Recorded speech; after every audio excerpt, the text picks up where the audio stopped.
ঘরে বসে থাকার সুযোগ নাই। আমরা এবার নামছি।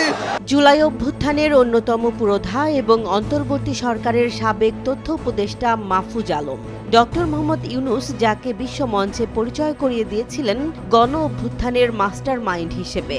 আন্দোলনের পর ধারণা করা হয়েছিল সহযোদ্ধাদের গড়া জাতীয় নাগরিক পার্টি বা এনসিপি হবে তার ভবিষ্যৎ ঠিকানা, কিন্তু সবাইকে চমকে দিয়ে তিনি বেছে নিলেন একলা চলার নীতি। কেন এই দূরত্ব? এটা কি আদর্শিক অবস্থান নাকি রাজনৈতিক দাবা খেলার কোনো নিখুঁত চাল? মাহফুজ আলমের এই রহস্যময় অবস্থান এবং তার পারিবারিক নেটওয়ার্ক নিয়ে আজকের এই প্রতিবেদন। জুলাই অভ্যুত্থানের শীর্ষ নেতাদের হাত ধরে আত্মপ্রকাশ করে জাতীয় নাগরিক পার্টি এনসিপি। রাজনৈতিক মহলে জোরালো গুঞ্জন ছিল উপদেষ্টা পদ থেকে পদত্যাগের পর মাহফুজ আলম এই দলেই যোগ দেবেন, কিন্তু শেষ মুহূর্তে তিনি নিজেকে সরিয়ে নেন। মাহফুজ আলমের দাবি, তার এই সিদ্ধান্তের পেছনে রয়েছে আদর্শিক কারণ। তিনি চেয়েছিলেন একটি স্বাধীন তৃতীয় শক্তির উত্থান, কিন্তু এনসিপি যখন জামাতে ইসলামীর সঙ্গে জোটবদ্ধ হওয়ার সিদ্ধান্ত নেয় তখনই তৈরি হয় দূরত্ব। মাহফুজ আলমের মতে এতে সাধারণ মানুষের নতুন ও পরিচ্ছন্ন রাজনীতির যে আশা ছিল তাতে বড় ধরনের ভাটা পড়েছে।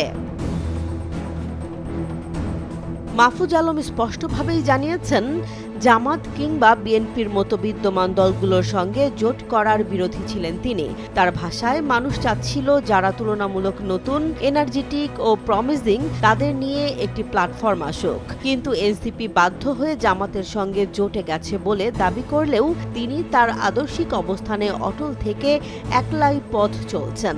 তার এই বক্তব্য জনমনে প্রশংসিত হলেও মুদ্রার ওপিঠ বলছে অন্য কথা।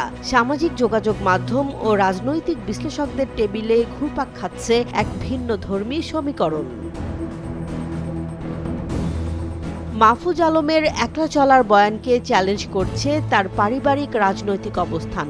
সম্প্রতি সামনে আসা বিভিন্ন তথ্য বলছে তার ভাই এনসিপির সংসদ সদস্য পদপ্রার্থী, অন্যদিকে তার চাচা শ্বশুর জামাতে ইসলামীর হয়ে লড়ছেন ভোটের মাঠে। এমনকি গুঞ্জন রয়েছে বাবার জন্য বিএনপির সংসদীয় আসন বাগিয়ে নেয়ার চেষ্টাও তিনি করেছিলেন।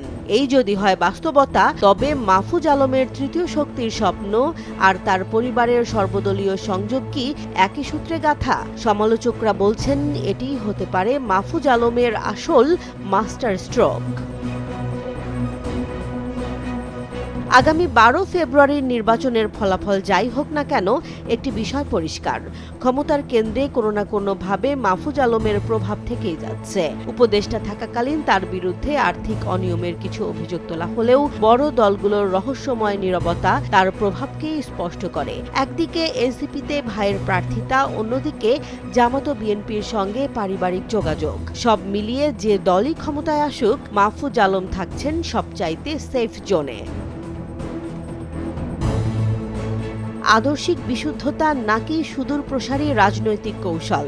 মাহফুজ আলম কি সত্যিই জনগণের আশাভঙ্গের বেদনায় একাকী চলছেন, নাকি তিনি জুলাই পরবর্তী রাজনীতির এমন এক কারিগর যিনি নিজের জন্য কোনো হারবার জায়গা রাখেননি?